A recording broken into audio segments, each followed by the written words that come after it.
All right, welcome back to the Politics Barn. It's Thursday, November 5th. I don't know, 4:30 in the afternoon.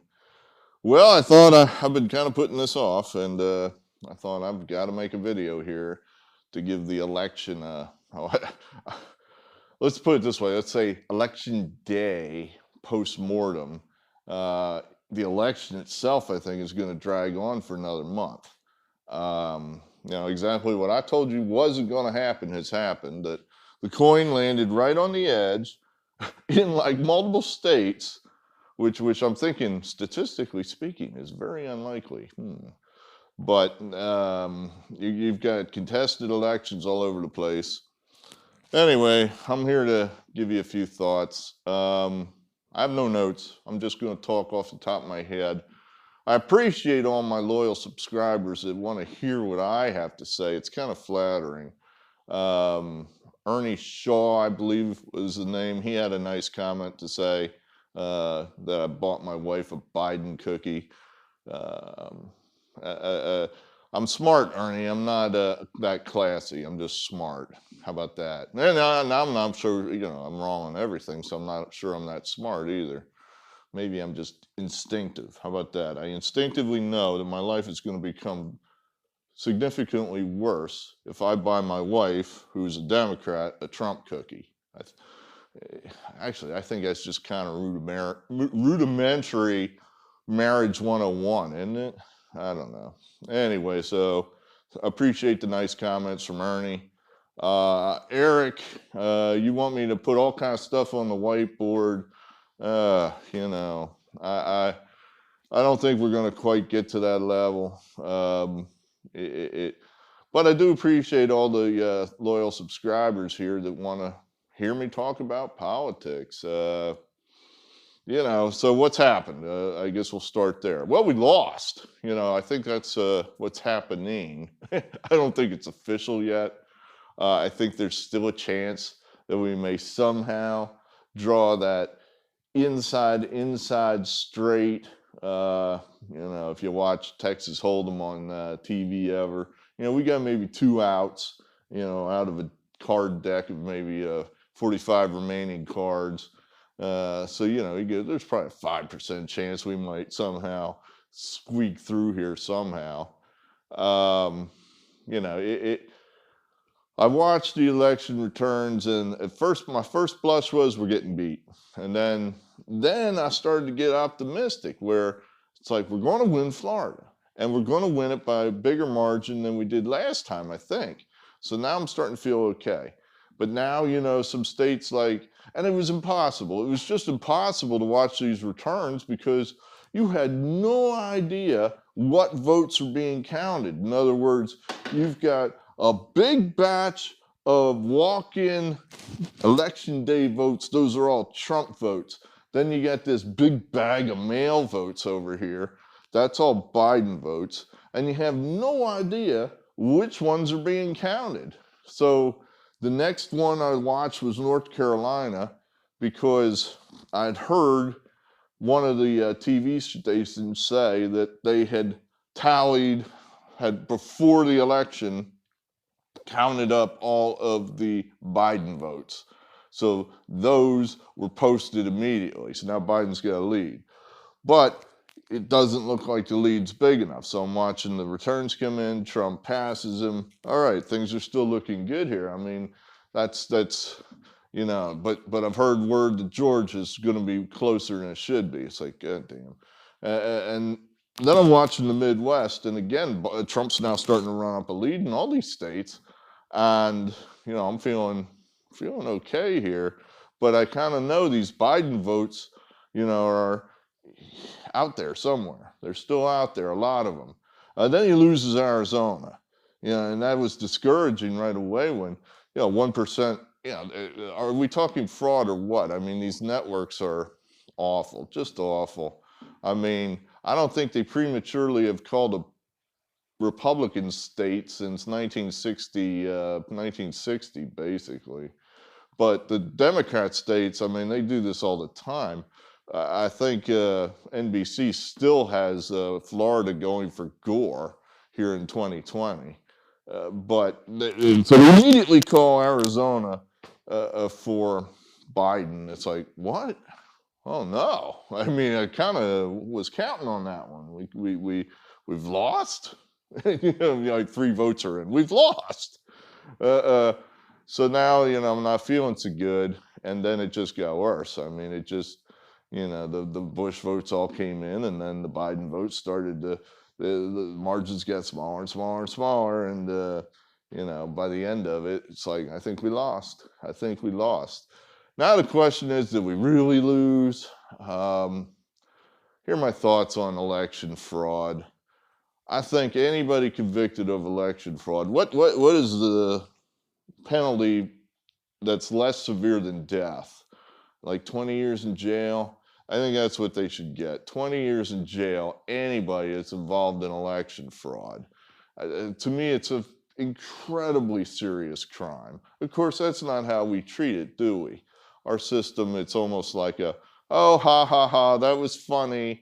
You tried to bring in a bag of ballots and we caught you. Ha, ha, ha. Here's your, 30 days probation.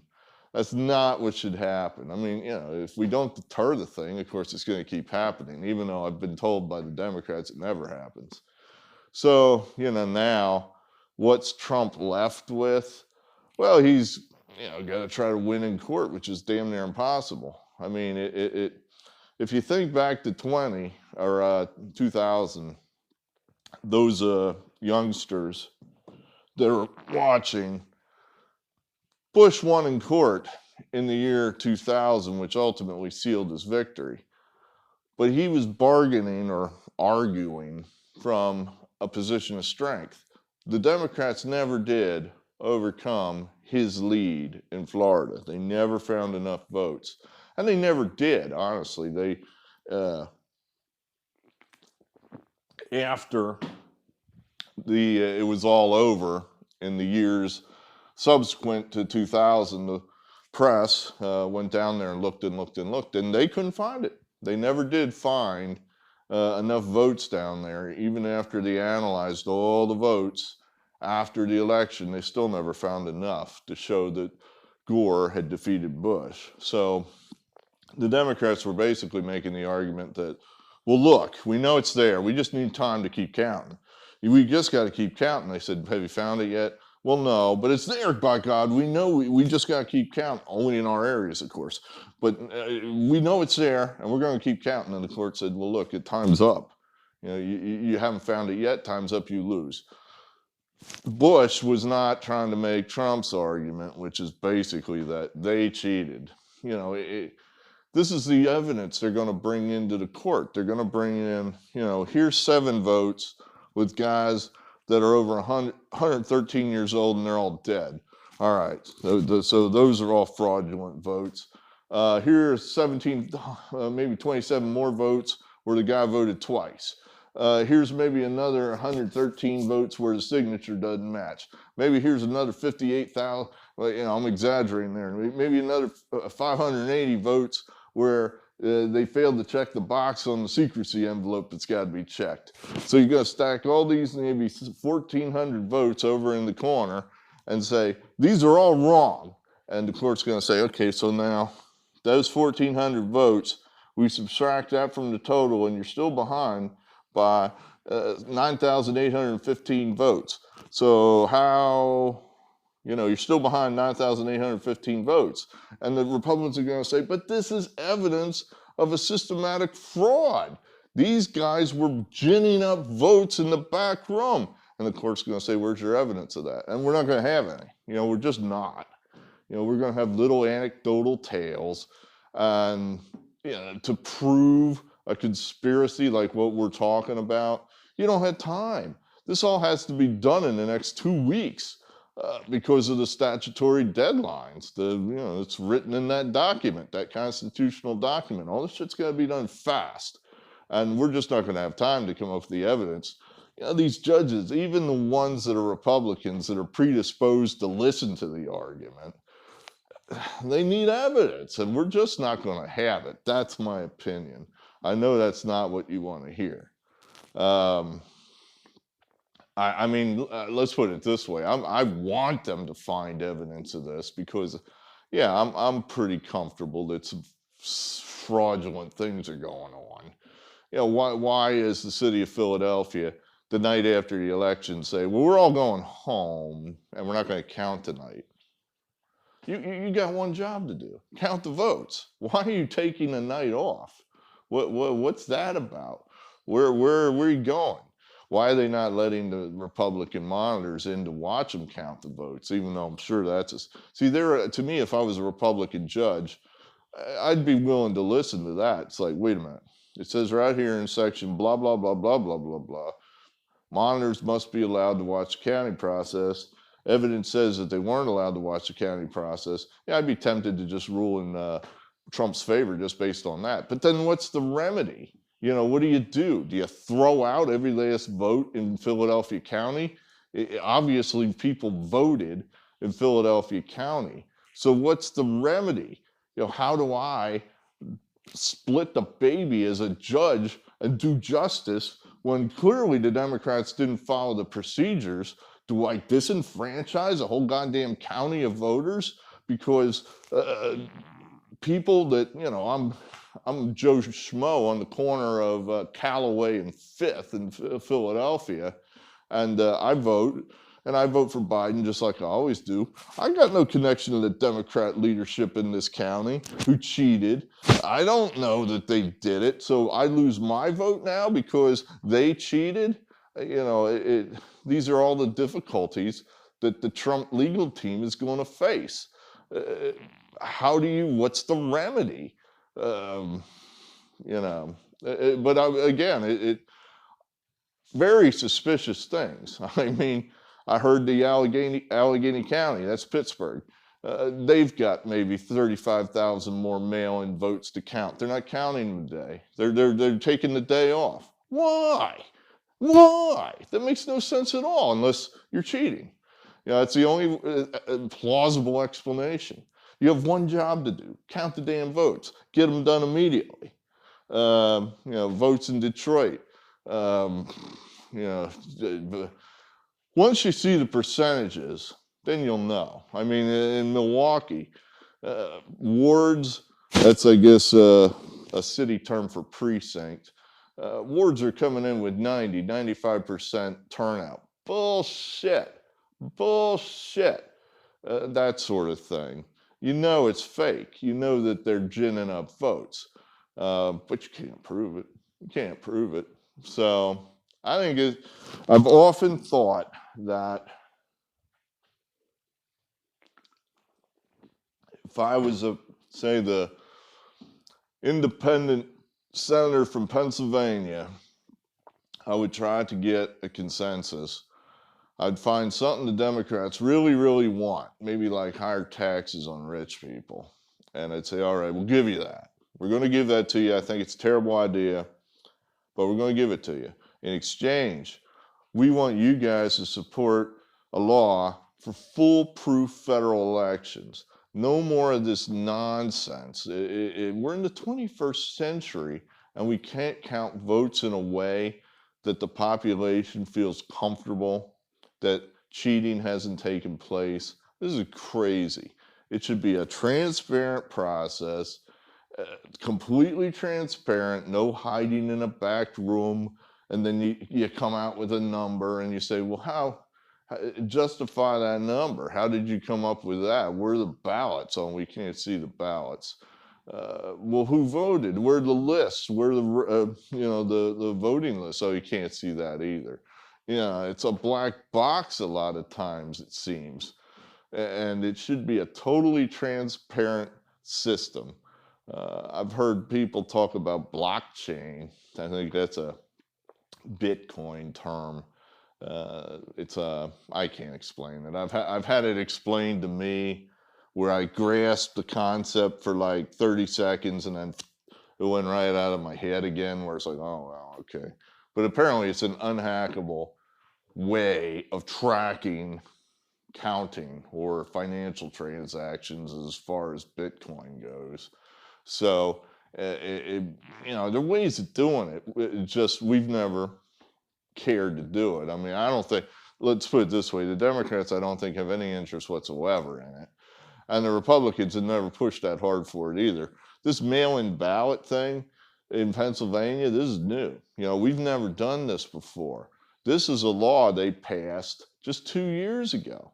And the Republicans are the ones that, I'm going to say, initiated it. It came out of a Republican House and a Republican Senate, signed by Democratic Governor Tom Wolf, who, you know, is my favorite person, of course, if you've watched more than one of these videos. I asked my Republican representative, Mark Gillen, I sent him an email. I said, you guys did this. This is a Republican bill that was signed into law.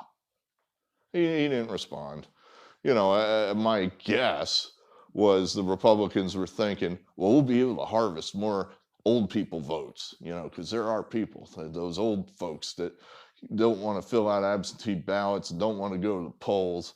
We'll be able to get more of their votes, you know. So, oh, okay, I thought harvesting was bad. You know, it's only bad when they do it. When we do it, it's all cool. It's like the fallacy of this mail-in ballot thing is you're seeing it now. Cheating, which any fool could have told you was going to go on. And now it is going on. And what you're going to end up with is you're going to end up with a president where half the country doesn't, you know, thinks he cheated. It doesn't respect him, you know, which is more or less, it's even worse than before, because I think at least half of the Democrats recognize, like, you know, Trump actually won the election. We don't like it, but he actually won it. Now I think you're going to end up with pretty much most of the Republicans just going, you know, that was just flat out cheating there. And, you know, it is what it is. What am I going to do? Not pay my taxes or something? I'll get shot. But we have to follow the laws, but we don't respect the Democrats. They have no moral authority. So, you know, it's all bad. You know, at least if you have a system where it's transparent, where 98% of the people can look at what the results are and go, all right, that's what happened. I don't like it, but that's what happened. I think that'll make things so much better. You know, they're just, I think we'll like each other more if we had a system like that.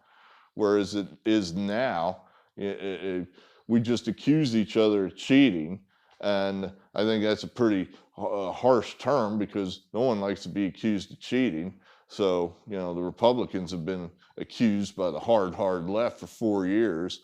You cheated, you conspired with the Russians, which, you know, of course, has never been proven ever in any fashion whatsoever, because it didn't happen.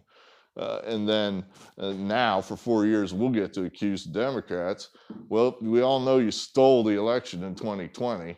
So, you know, you can talk all you want, but why weren't those Republicans allowed in Philadelphia to watch the votes being counted?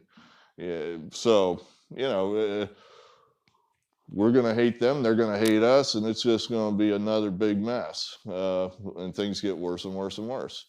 So I don't think anything good is coming out of this election at all. As I say that, I think of things. I think maybe the Republicans will hold the Senate, which is a huge deal. If they can hold the Senate, then the worst of the worst is going to be avoided. The crazy war-starting things that these idiots are talking about, like packing the Supreme Court, confiscating guns. I mean, you want to start real violence in the streets, you're going down that road with that kind of stuff. You really are. So that would head off that kind of foolishness if the Republicans hold the Senate. I'm not convinced they're going to, frankly. When all these counts are done and done, I wouldn't surprise me at all if, lo and behold, bah, you know, the Democrats have the Senate too. It wouldn't, in fact, frankly, I think it's likely.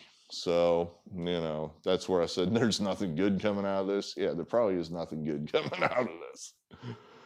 But, you know, What rosary beads, is that a Catholic thing? Do you hold rosary beads when you're praying to God for something good to happen? Do that sort of thing, and maybe, who knows, there'll be a miracle. But for right now, it looks like Trump's lost, Biden's won. Biden's probably going to get a 50-50 Senate. That's what I think. And that's we'll see what he can get done. If he's going to go for the most radical of radical things.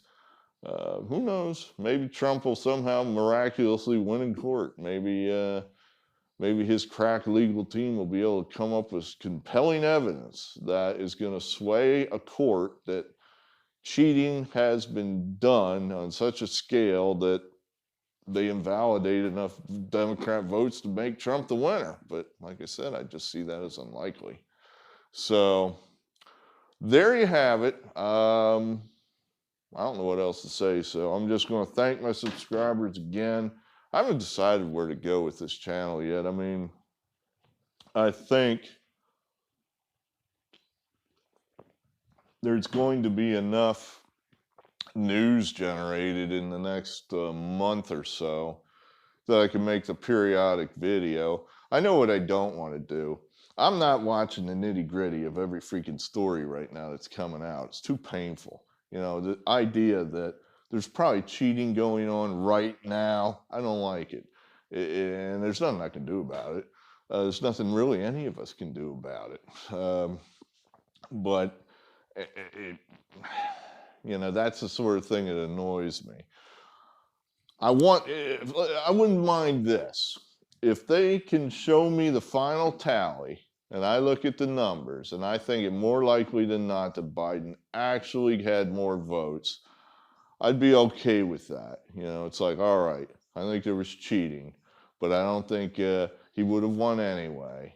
And then I'll come out here and I'll say that. And I think that would be not the worst thing in the world. If you cheated to win and you stole it, that's bad. But let's just, like I said, I don't understand why all these little weird things are happening. Maybe he had enough votes anyway. So, all right. Talked in a big circle. I don't know if I made any coherent points or not, but thanks for being here, subscribers. Like I said, let's not go off the deep end. Let's not go out in the streets and start bashing people in the heads with baseball bats and looting and rioting. I mean, what's the point? It's not going to change that judge's mind who Trump is petitioning to overturn or throw out the ballots. It's not going to affect that guy's decision. So, all right, thanks for being here, and I'll talk to you again. Eric Arnold signing off.